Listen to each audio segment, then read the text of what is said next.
Alright, so I guess we are live right now. Welcome to the shit show. And today we're going to talk about, we're going to discuss the topic of crypto a little bit more than last time.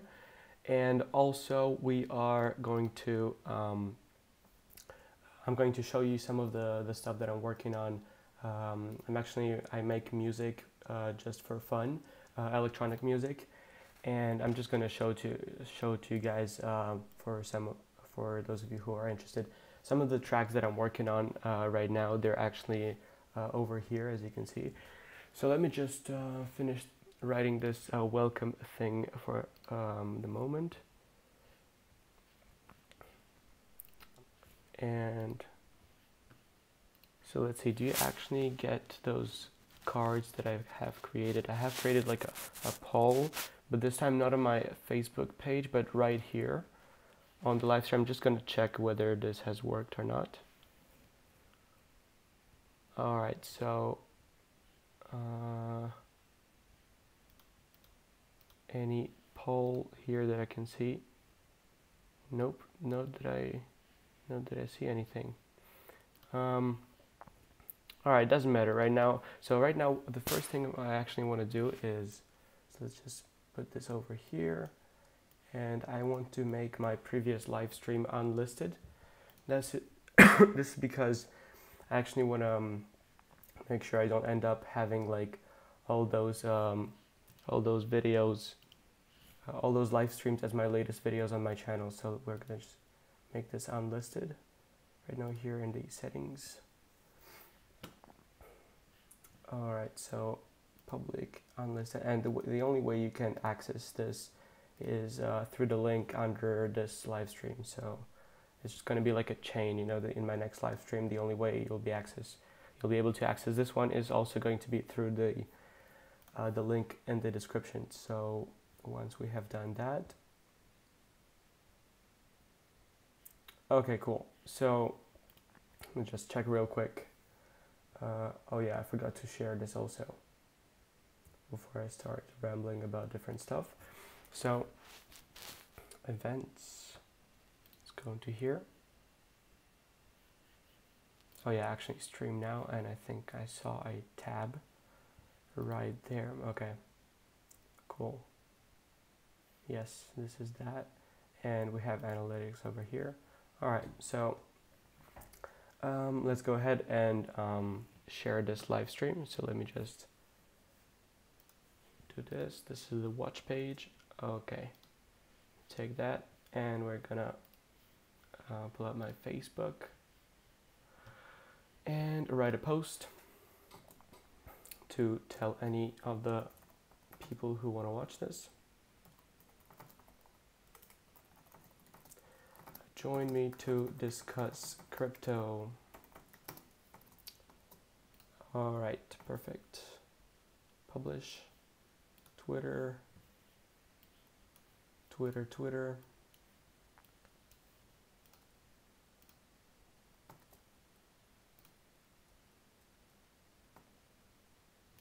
And sorry for a little bit of a delay. I actually started 10 minutes late.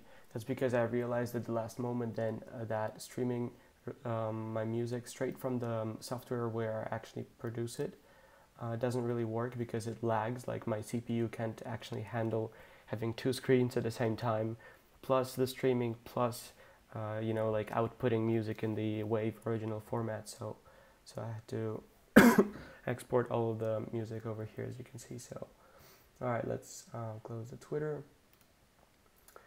So actually the first thing I want to just pull out real quick, I thought this was pretty funny. So this is the Twitter of the European Central Bank. This is something I've seen this week. So they have made this tweet like yesterday, right? Actually 3 days ago. And so they asked whether people thought Bitcoin could offer a viable alternative to traditional currencies. And it's pretty awkward because I think they pretty much expected everybody to say like, no, we trust the bank or something like that. And actually most of the people, at least from those who answered this poll on Twitter, so it's actually, you know, restricting the kind of the audience pretty pretty hardcore because I think people who use Twitter are those who are more tech savvy, etc. So I mean, it kind of makes sense that there's a huge proportion of people who would actually be favorable to Bitcoin. But still, I mean, I kind of found it shocking in a way because they just made this poll right here, and it's the Twitter of the European Central Bank. So most of the people who follow them are supposed to be anti-Bitcoin people. But yeah, as you can see, it's pretty interesting. So I think now the poll has ended because we see here it says final results. Yeah, so let's take a look at what people are saying. Bitcoin has very high transaction fees and takes very long for it. Also wastes tons of electricity, means no. I would rather tend to XRP from Ripple with 1,500 transactions per second and fees in the fraction of cents area. Some SBI group already builds on it. So the thing about Ripple is that it's actually not a decentralized cryptocurrency, meaning that there's a company which is, I think, based in New York, where you can go to their office, and actually those the inventors of Ripple and XRP, which is their coin.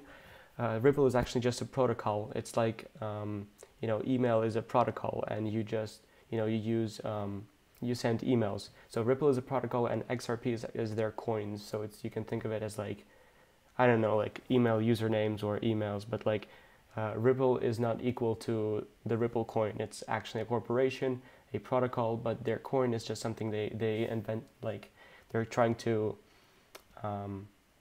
work on spreading as a means of transactions, etc. So the thing about Ripple is that first of all, it's a very cheap coin, and it has a huge circulating supply. So if we check here on CoinMarketCap, if I zoom this right here, so let me just go ahead and check just for pure curiosity how many people are watching. Not many, I bet. Alright, so we have a couple people watching, I think. I'm not sure. Alright, so here we see that Ripple is actually the third place if we rate it by market cap, which is the default here and on this website. So if we click on Ripple, you can see that it has a circulating supply of 39 billion XRP, and actually the majority of it is held by the creators of Ripple and the XRP coin. So that means it's a very centralized coin, and if the government tries to regulate it, they can just like go to the Ripple office and try to impose certain rules on them or something like that. So you cannot really say that it's a solution for like worldwide currency use, because it's a centralized thing. So it's like if you had PayPal coins. It's basically the same thing, at least to me. You can always argue and stuff, but this is a centralized coin. It's a fact, and therefore it's not as useful of an invention or as an advancement in technology and society as Bitcoin or Ethereum or Litecoin or any of these decentralized coins are. So so we've talked about Ripple. Let's see what people say. So as you can see, the next tweet actually says XRP is centralized, therefore can't be a solution. There you go. So that's kind of my opinion as well. Yeah, so from here, I actually want to go ahead and play a vid. And this is a video from the same guy as I showed you in my previous live stream. He had an interview with a journalist who has asked him different questions about Bitcoin and how it's going to like change the society, etc. And pardon me. And this is like a video that he uploaded 2 days ago, and it's very interesting what he has to say in this, and I want to play it for you guys. And before I do so, let me just take a look at the playbacks here. So, all right, let's just go ahead and play this. See those do you see those unbanked people who don't have access to classical financial instruments, how do they get to crypto? Well, they get to crypto not by buying crypto, they get to crypto by earning crypto. And that is the fundamental shift in your mentality you need to make, which is the idea that this is an investment. In order for it to operate as a currency, you have to use it as a currency. And don't get me wrong, right now, you can't. Let's be direct. Bitcoin right now, on its base layer, does not scale enough to be used as a retail currency. It is very useful for cross-border transactions. It's very useful for import-export businesses. It's very useful for outsourcing. It's useful for store of value. It is not useful for buying a cup of coffee. And as Giacomo said, blockchains are never going to scale in the base layer, but Bitcoin can. And it's going to be a combination of both second and third layer scaling as well as base layer scaling. We'll increase the block size again. Already did. We'll do it again, if necessary, not to support bare transactions, but to support more second layer scale on the base layer when necessary. And I don't think anyone is really opposed to that, except for very few outliers. How do we get the pour on this? We make it better. We make it bigger. We make it faster. We make it more secure. We make it easier to use. We add complexity in the back end to remove complexity from the front end. We create complex systems that are easy to use. There's this real fallacy in engineering that the way to build simple-to-use systems is to make those systems simple and to make the simple choices. In fact, most of technology, most of engineering is a series of inherently unbelievably complex things.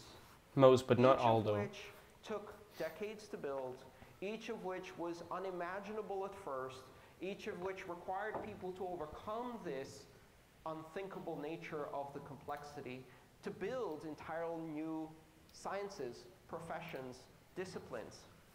If you go to someone in the early 19th century and you say, well, electrify the world and even poor people will have a better time, they'll just do the quick math in their head and they will write a PhD showing you why there's not enough copper in the world to do what you want to do.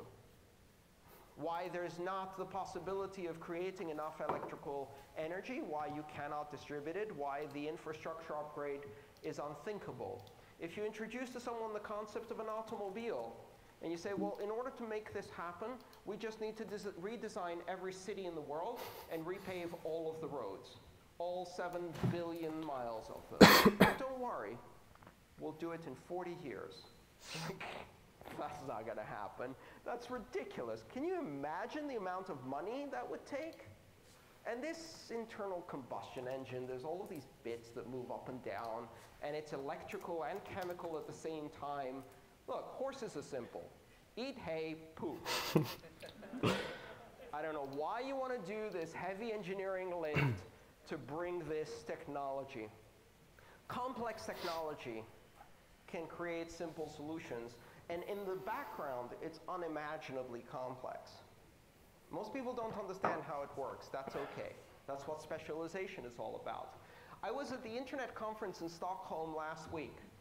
An audience of about 8,000 people, all of them Internet specialists, engineers, right? Or most of them. And I asked the question of the audience, how many of you understand how BGP works? So I'll ask this audience as well. How many of you understand how BGP works? My hand up, because I do. Great. Maybe 20 hands went up in an audience of maybe 150 people. How many of you use the internet? Never mind. You do not need to use the internet. BGP is unimaginably complex, and itself rides on top of a routing infrastructure that is unimaginably complex.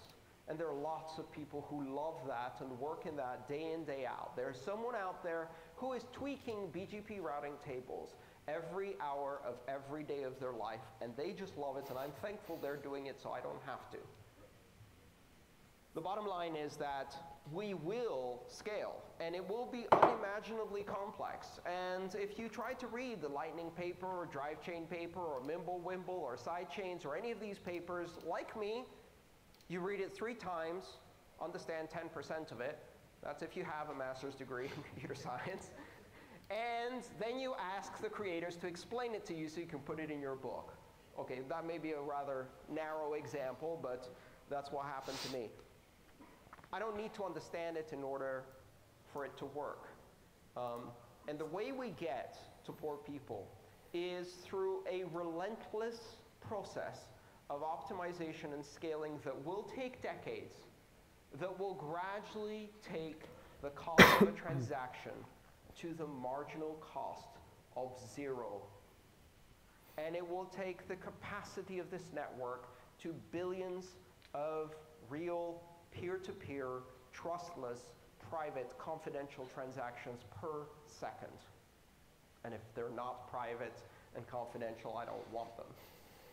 That's how we're going to do it. It is possible. It is just as possible as bringing Skype over 3G to a village in the Amazonian basin on a $20 Android phone, which is happening now. And if you told me that was going to happen in 1993, I wouldn't believe you, even though I was building part of it. The reason you can do video conferencing to the furthest reaches of the world had nothing to do with bigger pipes.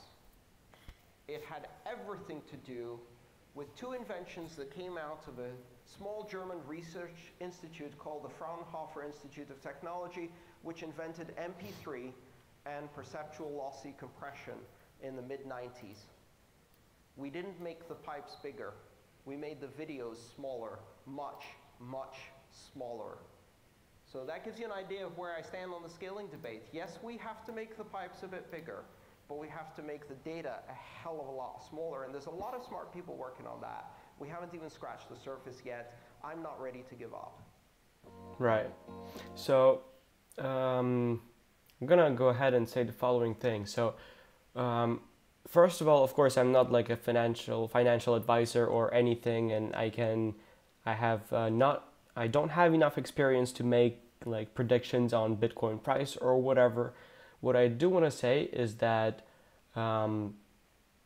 so there's those solutions that are in the works right now to help Bitcoin scale, and it is not the case for most other cryptocurrencies because they are just not on the same scale and they don't even have those problems yet, right? So this is something I talked about last time. And this being said, I think that, well, first of all, right now, if we go to Reddit, actually, I want to show you something. So the thing is that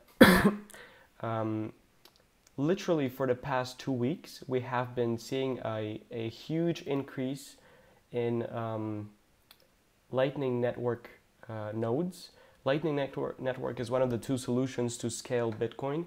And recently we have been seeing a huge increase in the nodes, so like the servers that help run it. Literally in the last 2 weeks it went up from, I remember seeing there was like 15 of them, and I think now there's like more than 60 of them. So let's go ahead and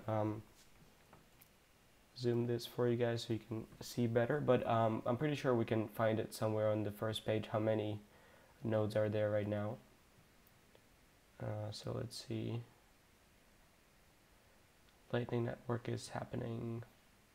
Alright, let's see. Now there's only 3 comments here.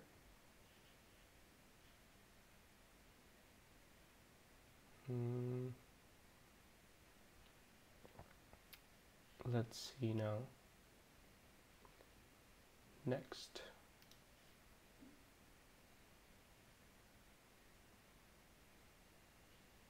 Right, maybe here.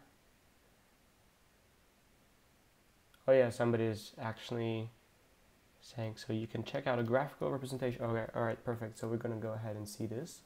So what Lightning Network essentially is, it's basically like, somebody explained this on Twitter, said it pretty clearly, or stated this pretty clearly as an explanation. So you can think of Lightning Network for Bitcoin as cache for memory. So if you know what cache is, like in general, the concept of cache is basically like to have, for for example, let's say someone asks you to grab something in the house, and you go ahead and go to the house and grab something and bring it to him.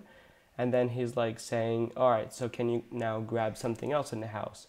And instead of putting the thing that you just brought to him back to the house, you actually leave it a little bit closer to him, like maybe at the entry or at the porch of the house or something, but so that you don't have to look for that thing again in the house. So you can think of the house as the main memory and or storage, and the porch or entry of the house where you leave that thing for you know, if in case if the person asks you for it a little bit later, you can think of this as the cache. So in a way, so Lightning Network, what it does, as from what I understand right now, is instead of actually executing those transactions, like putting them in the blocks, it is actually a higher level layer of Bitcoin. So what essentially happens is if Alice owes something to Bob, it's just written somewhere, you know, as a quick way to just remember how much money Alice owes to Bob. But the transaction doesn't actually happen, so it doesn't clog the network. So this is how I understand it. If you guys understand this, if you guys feel like explaining it in a better way, I advise you to do so in the comments.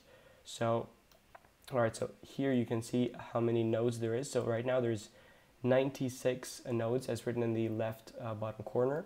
So these guys are all contributing to this to the development or birth, we can say, of the Lightning Network. And this is pretty cool to see, because this is actually like watching a newborn child grow, you know. So only 2 weeks ago, literally this had 15 nodes, and right now there's literally 96 of them. So, you know, it more than, I don't know, it almost went like 10x. And a lot of them have opened channels between each other. So this is going to allow for faster and much cheaper transactions. So this is one of the things that is happening to Bitcoin. So this is as far when it comes to improvement.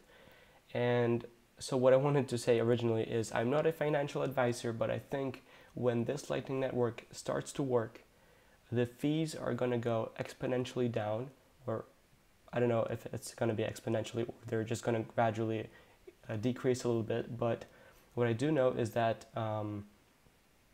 Bitcoin is going to just explode in price, I think, when more and more nodes appear, more and more lightning nodes appear within the network itself. And also we have SegWit as the other solution. If you Google SegWit, it's basically like the one of the two main scaling solutions for Bitcoin. So yeah, so there's the Wikipedia. We're not going to get really technical here, guys. So yes, this is what is happening to Bitcoin. So it's trying to scale, trying to solve its scalability problems right now. And I think as soon as, you know, it's not going to happen instantaneously. Like there's no official announcement of some date when, you know, Lightning Network is going to work, and suddenly, you know, transaction fees are low and more people are, you know, you can really start using it as a currency to buy your coffee or something. Yeah, it's just going to gradually get better and better. And this is why I think we have a bright year for Bitcoin, in my opinion. Now, this is not financial advice, so I don't recommend you just to listen to me and to buy into Bitcoin, but this is personally what I think. And I am holding a little bit of Bitcoin myself, so I mean, I also hope a little bit this would, of course, benefit me if this happens, but there you go.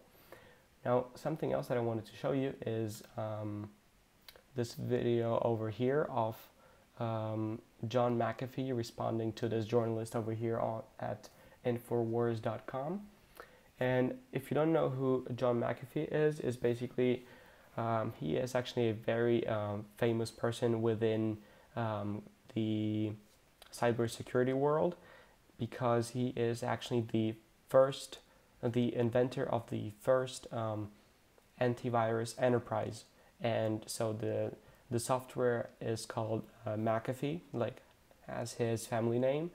But right now he is not the CEO of the antivirus anymore, but he does other things. Like I think right now he's actually advising different cryptocurrencies and companies right now in regards to this new cryptocurrency space. But he has a very interesting pro-Bitcoin view on things, and definitely, of course, definitely it is very healthy to also watch a lot of like negative reviews or listen to a lot of people who are also negative towards Bitcoin, because society is not just, black and white. Of course, there's people who are a little bit pro-Bitcoin, a little bit less Bitcoin, and stuff like that. So, but this guy really brings a very optimistic perspective into it. And let me just kind of scroll through the video and find a good moment to show you guys, because I've already watched this before, I think just once. So let's just see. All right. There's so many efforts about that by a mathematical analysis, not cause that flash crash from about 11,000 down to 85. Regular banking industry, as well as governments coming in to try to regulate this, but then still in China, it's still going strong. People don't realize how strong it is in Asia. That's why you're in Asia, right? And I know you got a cold. I thank you for joining us. We were going to have you on Friday, and you were very sick with the flu, so I really appreciate you coming on So that's the guy. So here's the problem. It does not matter whether governments like Bitcoin or not, whether banks like Bitcoin or not. And I was on with Jamie Dimon when he was saying Bitcoin was a fraud. Well, it's clearly not. Jamie Dimon is head of America's largest bank. Obviously, he's frightened. All banks are frightened. In 5 years' time, we will have no banks, because everybody with a Bitcoin wallet will be its own bank. I can do wire transfers or the equivalent. I can do the equivalent of writing checks. Everything that a bank can do, my wallet can do. And this is the problem. Banks are looking at coin exchanges now. I have developed, in conjunction with BitIndia, The hell is this? in India, a wallet which is distributed. You cannot shut it down. Hang on, we got to take a quick break, and we're going to be right Oh, back yeah. to you. And I want to talk about the wallets and how these people are trying to attack us. And of course, they came after Ross Ulbricht. That was one of the key things that they came after him for, was because he was using Bitcoin. In the early days, very early adopter of it, they saw that as a threat. They do see it as a threat. All right, can we just skip this? All right. Welcome back. I'm The David. music is really loud in there. He was a pioneer. Why is a pioneer now and has been for a while in cyber currencies as well as in Bitcoin mining. He was a pioneer decades ago in terms of virus protection software. So I want to talk to John about what is going on. Of course, we talked in the last segment about his prediction of Bitcoin increasing, why he was confident of that. Says he had come about that by a mathematical analysis, not just a gut feeling. And when we look, John, Be right back. at what's happening here, this is something that is a global phenomenon. You're in Asia right now because that's really where the demand is the biggest. People don't realize that. We don't really focus too much on news outside the U.S., but last week it was trading up about $1,000 or so higher in South Korea and Japan. It was up over 12,000 at that point. And people don't realize that about 74% of the global Bitcoin trades are from South Korea and Japan, especially in Japan. They're using it quite a bit in terms of, we've now got you on the phone, let's see, in terms of, quite a bit in terms of actually purchasing stuff that's a threat to the central banks. And that's why there are so many efforts to try to undermine it. Go ahead.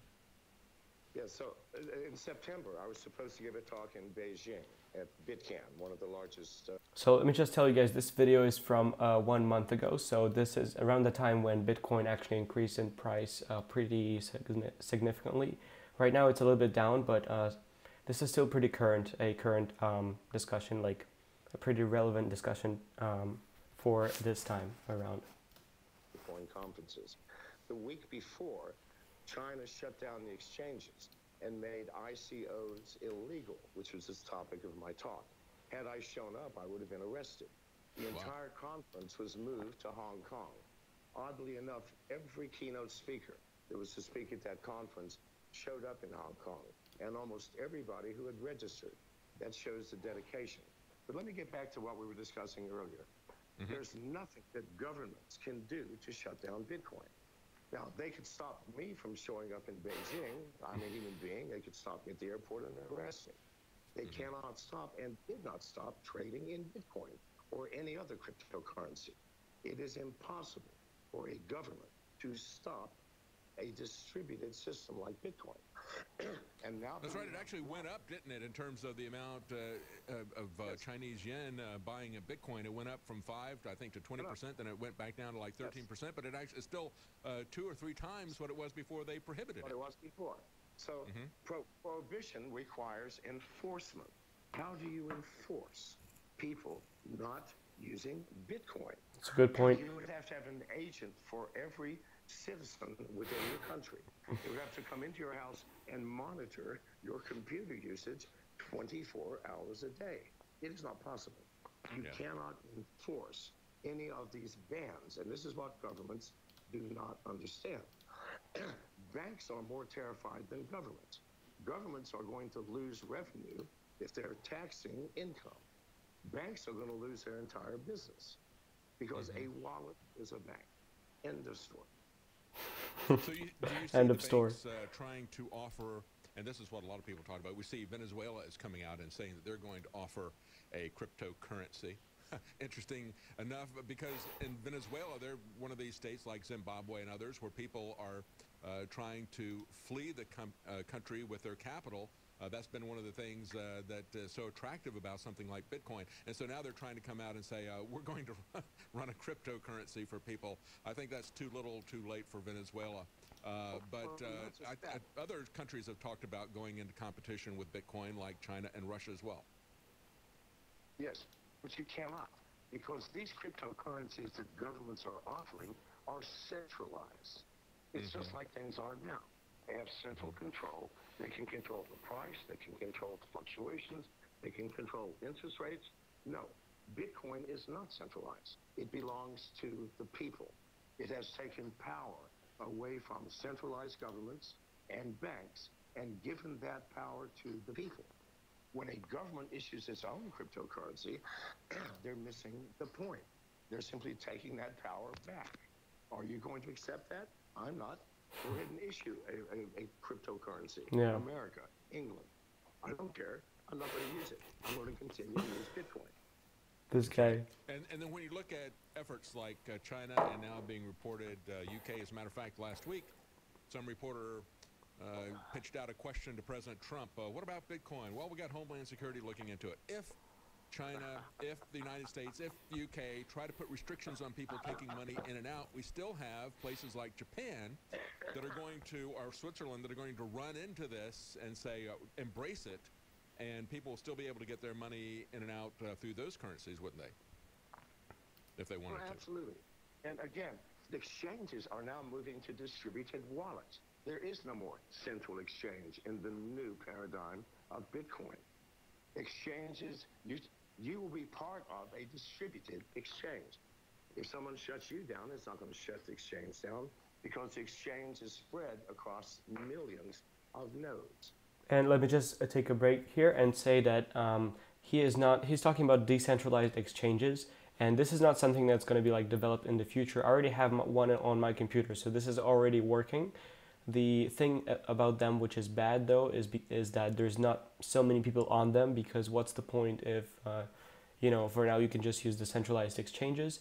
But I'm pretty sure that soon, if we see governments ban or put more and more regulations on cryptocurrencies when it comes to exchanges and shutting those down or obliging them to take information from you, for example your address, etc., like most exchanges do now, well, I think we're going to see more and more people using those decentralized exchanges. One I have on my computer is called BitShares. I showed it in my last live stream. So it's this app right here, and you can literally go ahead and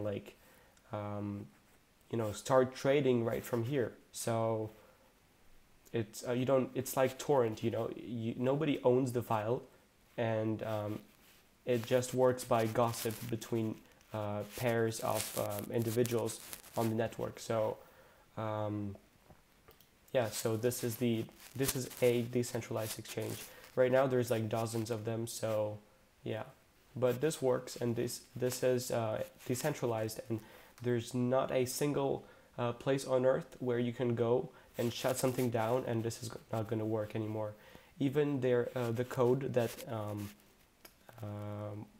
which was written in order for this software to work is open source, and it's on GitHub, so anybody could contribute, and they can, you know, even I don't know, arrest all the developers, I guess, who have worked on it, not allow them to make improvements on it, but anybody can contribute. I can learn some of the, you know, programming language that they have used in order to program this, and I can do it myself. You know, I can go ahead and contribute to the software, and anybody could. So you cannot shut these down. All right, let's just continue to see what he has to say.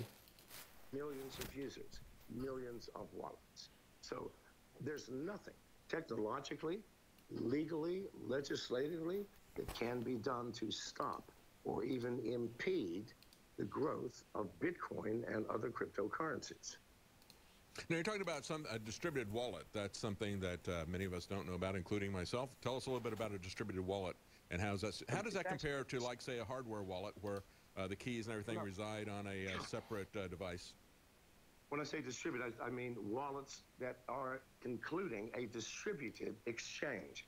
Instead of having an exchange which is located in one country with massive servers, that exchange is now distributed among millions of users of the cryptocurrency. So you cannot take it down. The exchange process itself, if you want to exchange Bitcoin for Ethereum, there is no central exchange. It's done with everybody's wallets communicating simultaneously. It cannot be taken down. It cannot be located. It does not exist in any one location. It is an idea made manifest through millions of people accepting and embracing the idea. So when that happens, give up government. End of story. War over. People won. Government lost. That's a great idea. Now, in the past, you've talked about the necessity, and we've heard it as well from Kim.com, the necessity to have some kind of a replacement, perhaps, for the internet that would allow us to escape the approaching centralized control that the government's always trying to exercise over this. If something like that were to come up, it would be easy to move the cryptocurrencies over to that exchange as well, wouldn't it? That new internet. Of course. And there are thousands of people working on this, and it will happen. And the internet itself will then become distributed, starting with local nodes, where you're in a town like Lexington, Tennessee, where I am, and everybody in that town has a local internet connection between each other. And then that town will connect to the next state, and then one state connects to the next, and one country. Yeah, sorry, the video is not really good quality over here. Decentralized, no central control, no owners. Nobody is the boss of that internet, and it's coming. We all know it's coming. That's great. That's I think. All right, and right now I want to actually show you guys a channel on YouTube which is pretty cool. The guy is called Doug Polk, and this is his channel, and he made a video recently about a news reporter who talked about Bitcoin. And it's funny because there is another reporter in the news studio who is like pro Bitcoin, like kind of an expert in computer science or whatever. And hold on here, guys.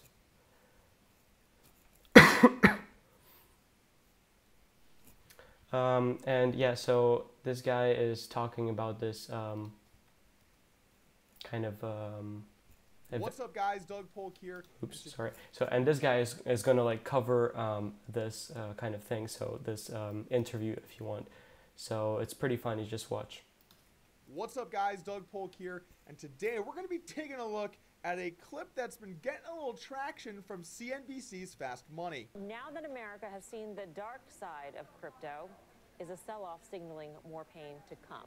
If you've stopped by this channel before, you've probably seen me talk about some of the people in this space that have no idea what they're talking about and are trying to get you to buy things. Now, as much as I like going after these garden variety Ponzi scheme promoters, we're starting to see Bitcoin hit into the mainstream news, and that means that people with no idea about cryptocurrency or Bitcoin are going to have to talk about cryptocurrency and Bitcoin.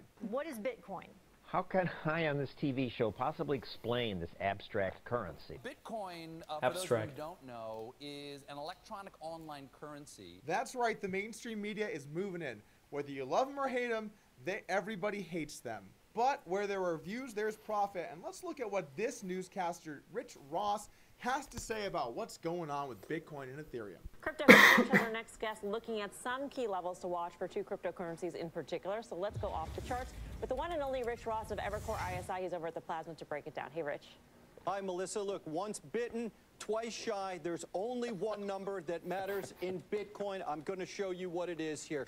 So look at this gray line here. That's the 100-day moving average, okay? Comes in around 88.48, 88.58. In Chinese, 8's good luck, and today it worked in Satoshi. He's from Japan. He founded Bitcoin. Stay with me. I'm a little unsure as to whether that was a joke or not, but it seemed like he was relating the fact that 8's are lucky in China to Japan because those are both in Asia. I'm not actually sure what he's saying here, but the point is, for maybe some of the casual viewers at home that have no idea what's going on, Satoshi Nakamoto is actually just a name for the person that created Bitcoin. He went by that moniker online. We don't know who the real Satoshi is. He may be from Japan, but he probably isn't, and there's really no way for us to know. Now, why is it important here? This is over 2 years. Here's your moving average. You hold, you hold, you hold.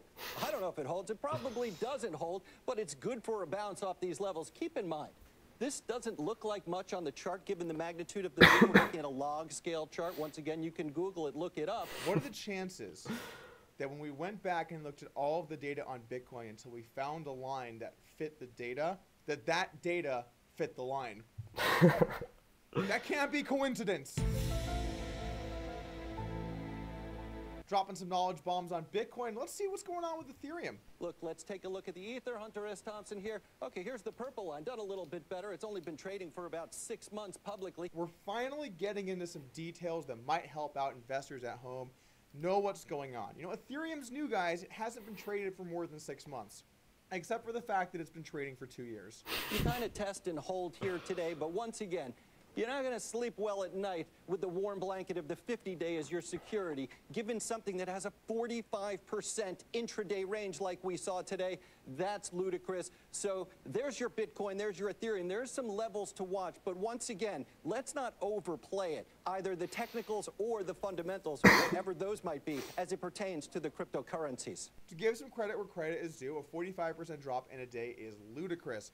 But then to think that there is no fundamental value here because it is a cryptocurrency, I kind of feel like this guy doesn't know what he's talking about. But now he's about to walk over and talk with the panel. Let's see what they have to say. You know, Rich, when it comes to these charts, this is actually where it gets cringy, so watch out.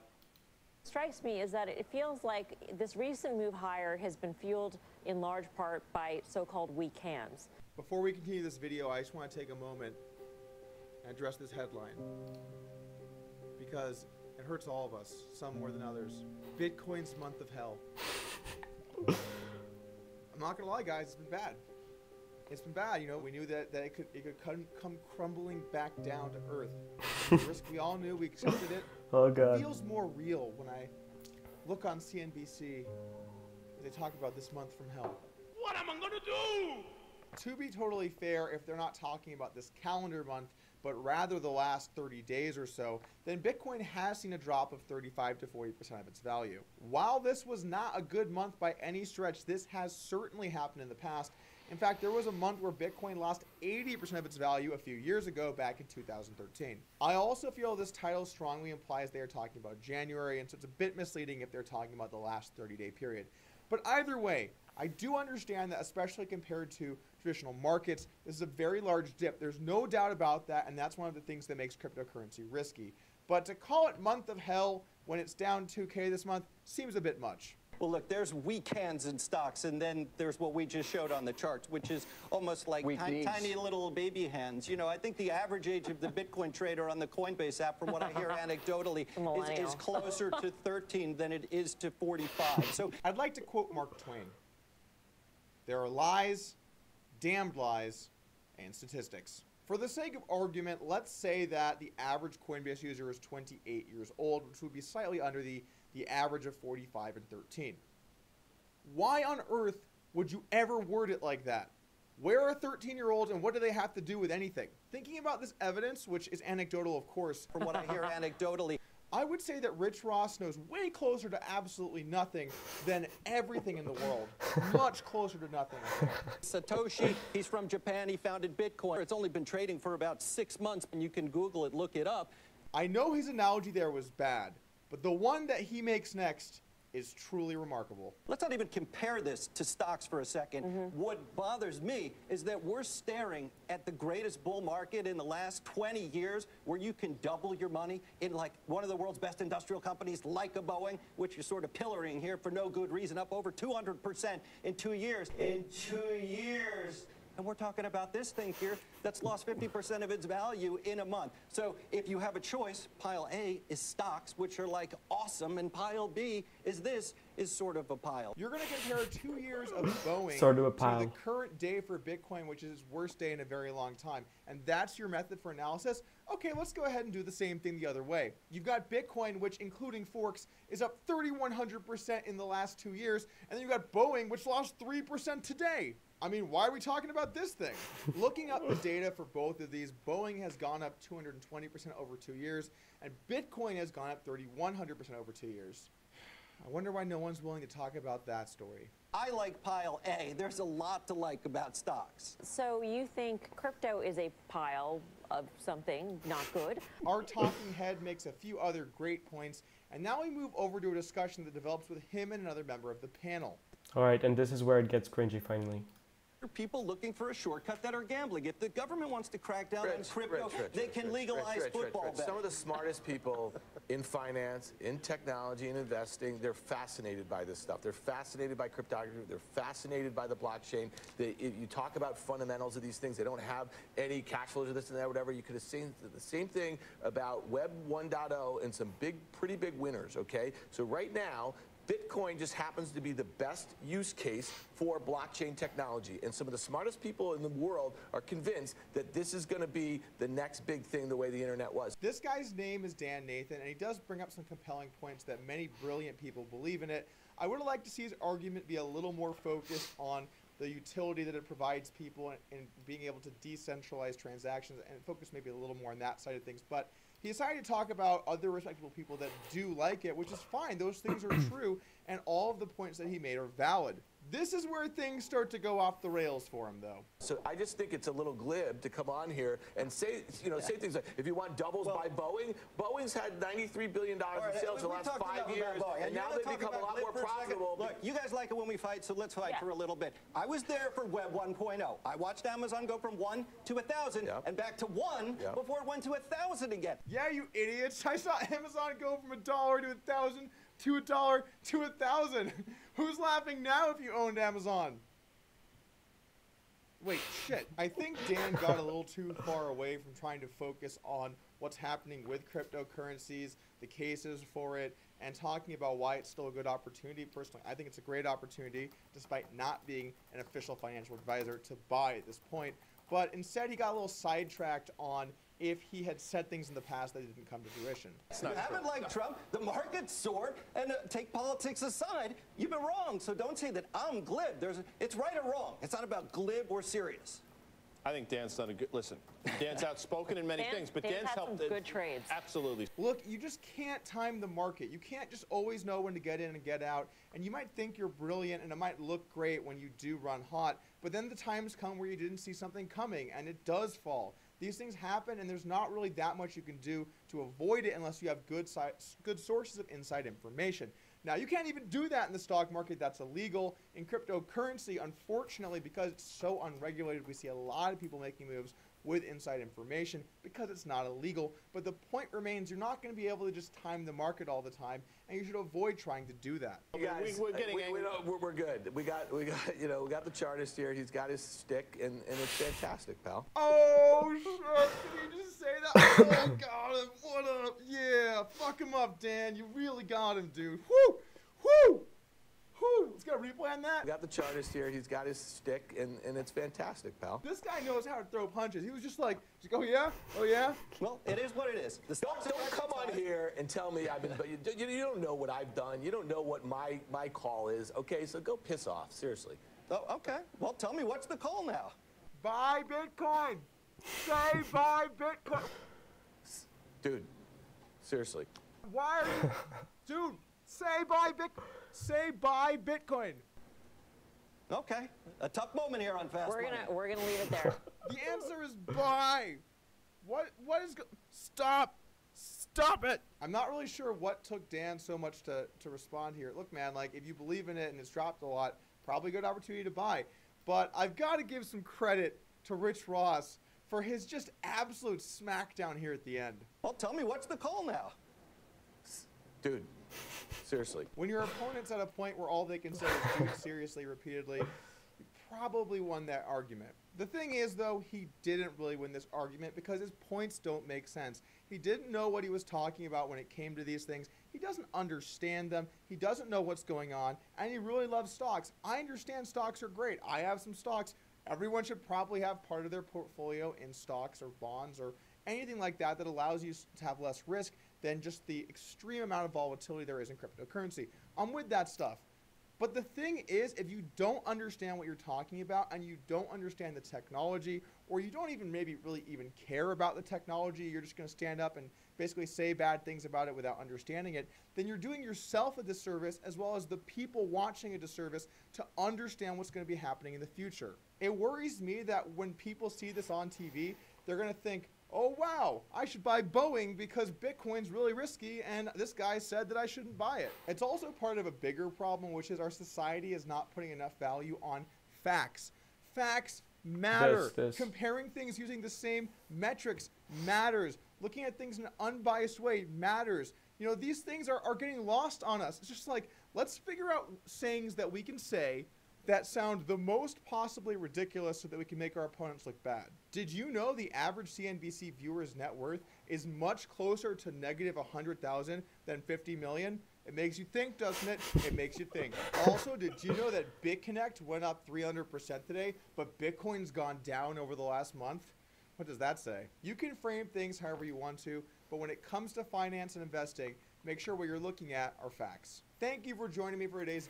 All right, so I love this video because he literally just talks about how this guy, he just knows nothing about the technology of cryptocurrency and tries to, you know, like just completely shut it and criticize it. But yeah, so that's kind of an issue that I also see everywhere right now, like just the misconceptions and misinformation that you can see in the media, on the news, etc., on Twitter.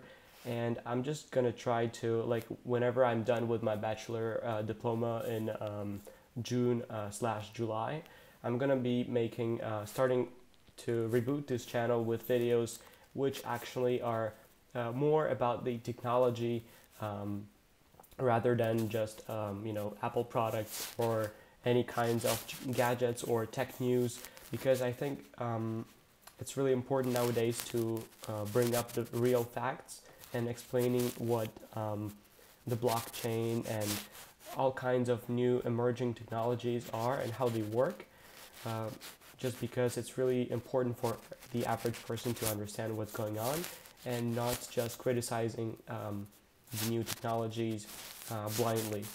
All right, so I think since I have to keep going, guys, in 10 to 15 minutes, I have to leave.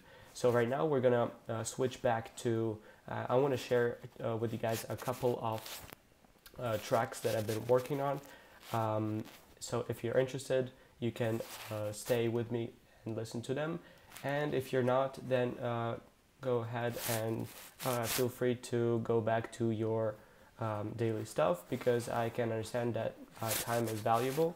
But so here you go. So we have, I think I'm gonna be like working on this album because I'm gonna be on vacation next month. So I'm gonna be working a little bit more on these tracks to finish them. Right now these are just demos, and so we have. Let's just start with the more appealing track to the majority of the people. And just as a disclaimer, these are not finished, so they don't sound as great yet. And especially, like, I think I recommend to you guys, if you are watching this right now, to put on some headphones, because these are just not gonna sound as if they make sense on just like a normal speakers, iPhone speakers or smartphone speakers or computer speakers. It's just better to put on headphones in order to really understand what's going on in the track, because they're just not mixed and mastered yet, because they're still in the works. Alright, so let's go ahead with this track named 1%. And the singer is actually a girl, a friend of mine who studied together with me in college. And so let's go ahead and play it.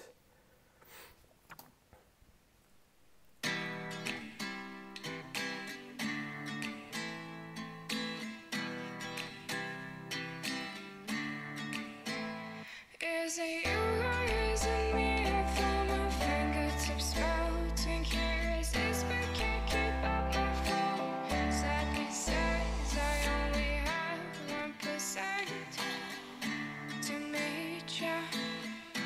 1%. Tell me where we go. I need to know. 1% to meet ya. 1%. Chances are so low. Take it slow.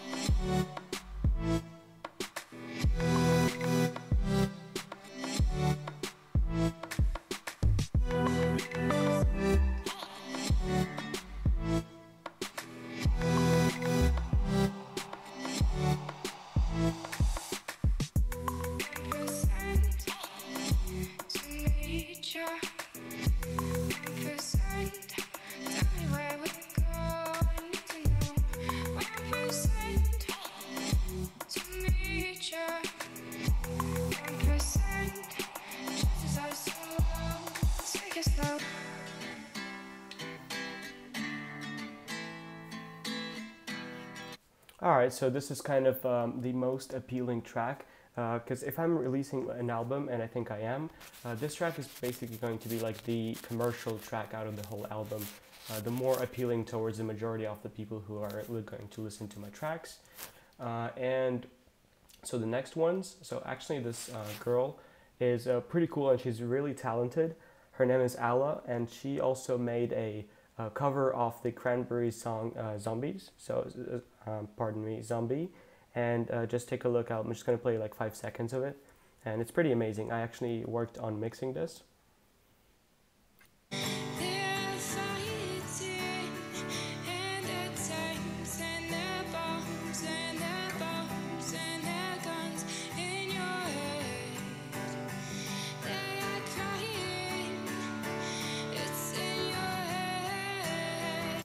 So yeah, I love it. I like her voice, and I liked working with her. And she's actually the one who's going to also draw or make the artwork for the album.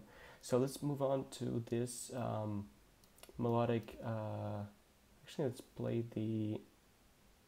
I guess this one. So this is a track named "Everything There Is," and the person who's singing in it is actually my stepsister, and just a little disclaimer, you're going to see that the vocals are actually off pitch in a lot of places, because this is still like very early on, especially the vocals. We just recorded them like a couple months ago, so I still haven't really processed them at all. So the vocals are going to sound bad in this breakdown, but just concentrate on the, you know, the intro and the drop, and hopefully you like it. So this is the genre of this next one is a melodic dubstep.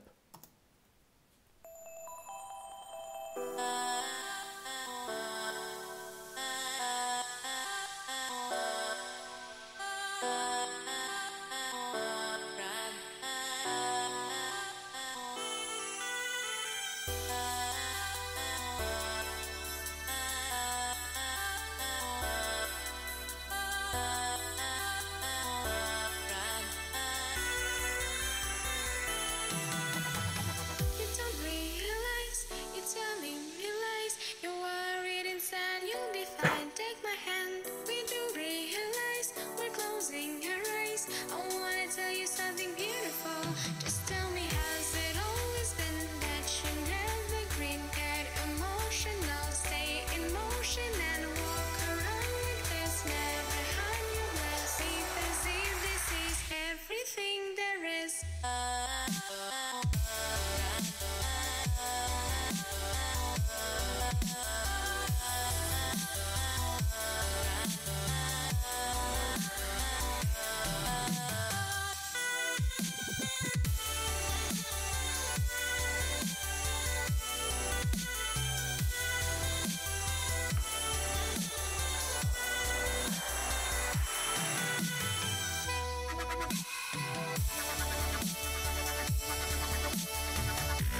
Alright, I'm not going to play the second part because I have to go pretty much soon, but if you want you can still replay this because I'm going to be posting this live stream later on, so feel free to do that if you want. And if you actually want, guys, the link to the SoundCloud account is in the description of this live stream normally, so you can go ahead and check that out. But I haven't actually posted these tracks, obviously, because they're still in the works, and the ones that are posted are less good, I would say, worse than these ones, because I mean, I was younger and less experienced when I had made those tracks which are already posted, so that's kind of normal. Alright, so now let's move on to this kind of trappy, more aggressive kind of track. It's melodic in the beginning, but it's like kind of a festival trap kind of thing. It's pretty aggressive actually if you think about it at the drop, so let's just go ahead and listen. For long I have been waiting, and it's time.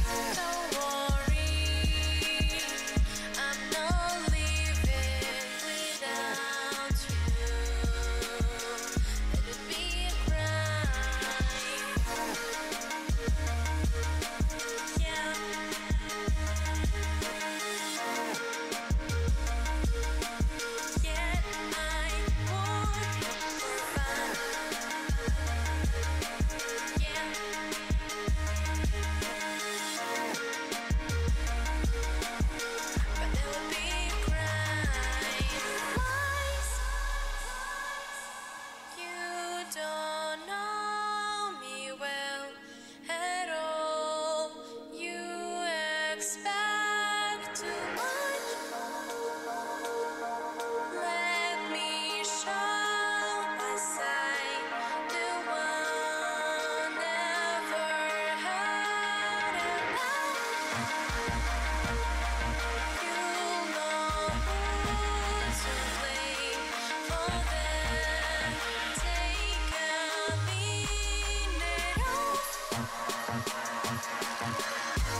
Alright, so you got the idea. So it's kind of like a trappy, pretty much a really aggressive track actually at the drop, but we'll see how this progresses, I guess, later with time. So now I'm going to show you a house track, which right now I'm the least satisfied with that one because it just doesn't sound that great yet for me, at least to me. So take a look.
Alright, so you got the point, and now the last thing I'm going to show to you guys, and then I really have to leave, is the trap song. So this is actually something that I'm going to be rapping in all over the place, and I already have the lyrics, but not for the second verse. And a friend of mine, a girl, but different from my stepsister and the first track, is going to help me out also in this. She's also going to like rap with me, so check it out.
So if you actually notice, there's like an empty part at the end because it's just still in the works, so I don't really know how to change it up. But of course, all of these are subject to change, especially the last two, the house and trap.